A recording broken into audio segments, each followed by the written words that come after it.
लोकतन्त्र यो केवल एउटा शब्द मात्र होइन, यो त एउटा प्रतिज्ञा हो, एउटा घोषणापत्र। आउनुहोस् आज यसको एकदमै गहिरो मर्मलाई बुझ्ने कोसिस गरौँ। लोकतन्त्र जिन्दाबाद। त्यसो भए यो शक्तिशाली विचारको सुरुवात आखिर कहाँबाट हुन्छ? लोकतन्त्रको वास्तविक शक्ति कसको हातमा हुन्छ?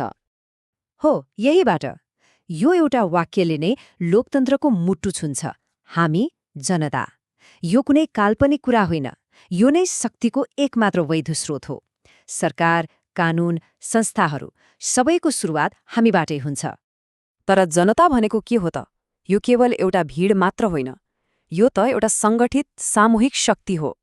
शासनको अस्तित्व नै यसकारण छ किनकि हामीले एकसाथ मिलेर यसलाई अस्तित्वमा आउने अनुमति दिएका छौं।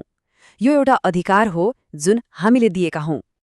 अब यति ठूलो शक्तिलाई कसरी व्यवस्थित गर्ने त? यसलाई एउटा सेवाको प्रणालीमा ढाल्नुपर्छ, हामीमाथि प्रभुत्व जमाउने प्रणालीमा होइन। हो, त्यसैले हामी संस्थाहरू बनाउँछौं। तर एउटा कुरामा स्पष्ट हुनुपर्छ, ती संस्थाहरू हामीमाथि शासन गर्न बनाइएका होइनन्।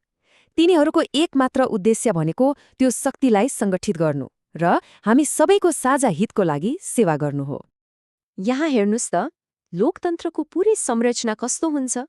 शक्ति कसरी जनताबाट सुरु भएर संस्थाहरूमा पुग्छ र त्यसपछि अधिकारको रूपमा प्रयोग हुन्छ। तर यो एकतर्फी बाटो होइन, यो एउटा चक्र हो जो घुमिरहनुपर्छ। अनि त्यो अधिकार भनेको के हो? सायद यो नै प्रणालीको सबैभन्दा संवेदनशील बिन्दु हो।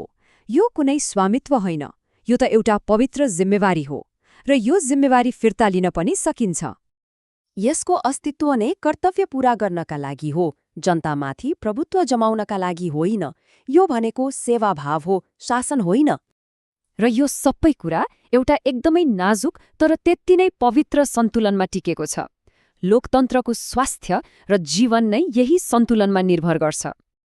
यो एउटा सद्गुणी चक्र जस्तै हो। जनताले प्रणालीलाई वैधानिकता दिन्छन्, मतलब लेजिटिमेसी। संस्थाहरूले स्थिरता सुनिश्चित गर्छन् र अधिकारमा बस्नेले आफ्नो जिम्मेवारी पूरा गर्छन्। जबसम्म यी तीनै तत्त्वले आफ्नो काम सही तरिकाले गर्छन्, तबसम्म प्रणाली स्वस्थ र बलियो रहन्छ। अनि यो स्वस्थ प्रणालीको बदलामा हामीले के पाउँछौं त? यो कुनै अमूर्त कुरा होइन। हामीले तिरेको कर जस्ता हाम्रा स्रोतहरू हामी कहाँ नै सेवाको रूपमा फर्कनुपर्छ, जस्तै न्याय, स्वास्थ्य, शिक्षा र सुरक्षाको रूपमा। प्रणालीको एकमात्र उद्देश्य यही त हो। तर सधैँ यस्तो हुँदैन। कहिलेकाहीँ यो प्रणाली आफ्नो बाटोबाट विचलित हुन थाल्छ। त्यो नाजुक सन्तुलन बिग्रिन थाल्छ। प्रश्न उठ्छ, जब त्यो पवित्र सन्तुलन गुम्छ तब वास्तवमा के हुन्छ? यहाँ दुईवटा खतरनाक सङ्केतहरू छन्। एकातिर जब अधिकारमा बसेकाहरूले शक्तिलाई आफ्नो निजी सम्पत्ति ठान्न थाल्छन्, तब समस्या सुरु हुन्छ। जब नेताले आफूलाई कानूनभन्दा माथि देख्छ, तब जिम्मेवारी स्वामित्वमा बदलिन्छ र प्रणाली भित्रभित्रै कुहिन थाल्छ। अर्कोतिर जब जनताले धैर्य गुमाएर संस्थाहरूको काम आफै गर्न खोज्छन्, जस्तै सडकबाटै न्याय दिने प्रयास गर्छन्, तब प्रणाली बाहिरी दबावले भत्किन्छ। दुवै अवस्थामा त्यो सन्तुलन समाप्त हुन्छ। त्यसैले लोकतन्त्रको सिद्धान्तलाई हेर्ने हो भने यो वास्तवमा एकदमै सरल छ। सन्तुलन कायम राख्नुहोस्, प्रणालीलाई यसको सेवाको उद्देश्यमा सत्य राख्नुहोस् र सधैँ याद राख्नुहोस् शक्ति कहाँबाट आउँछ? जनताबाट। यो नै यस विश्लेषणको सार हो। जनता नै शक्तिको स्रोत हो। संस्थाहरू त्यो शक्तिलाई व्यवस्थित गर्ने प्रणाली हुन् र अधिकार भनेको कर्तव्य पूरा गर्ने जिम्मेवारी हो, कहिले पनि स्वामित्व होइन। लोकतन्त्र जिन्दाबाद। लोकतन्त्र अमर रहोस्।